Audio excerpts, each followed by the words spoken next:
So yan, magandang araw sa inyong lahat dyan. This is Kuya Sen. Welcome to my vlog. At nandito tayo ngayon sa Malulos, Bulacan. At ating muling i-update itong ginagawa nilang PNR and SCR project dito sa area na ito.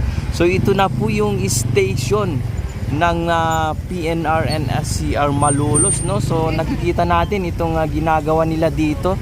Yung roof, no?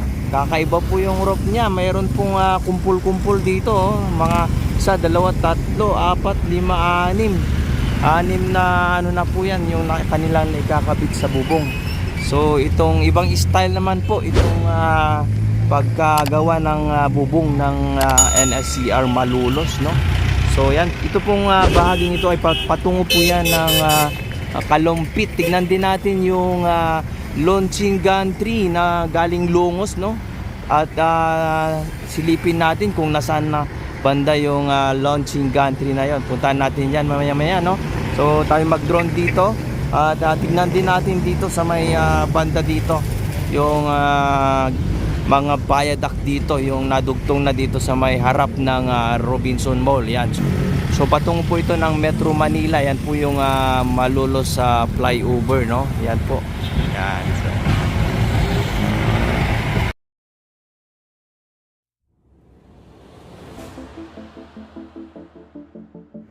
sa mga bago pa lang dyan at sa mga hindi pa po nakapag-subscribe, please like, share, and subscribe po para ma-notify po kayo tuwing may bago tayong upload. At paki-comment na rin po kung ano po yung masasabi nyo sa project na ito. Maraming salamat po!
putol ng galing ng Malolos station. Yan po yung station ng Malolos.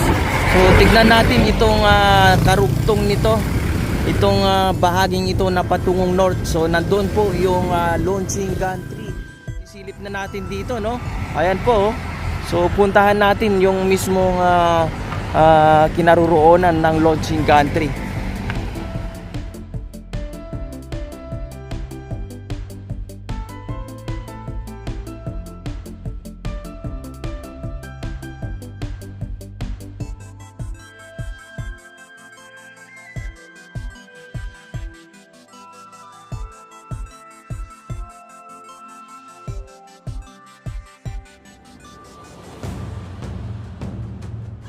So ito na po yung launching gantry na ang pangalan ay Republica, no? So ito po yung galing sa barangay Lungos na nasabi ko kanina. So nandito na po siya sa may lampas ng tulay. Yan tulay po yan, no?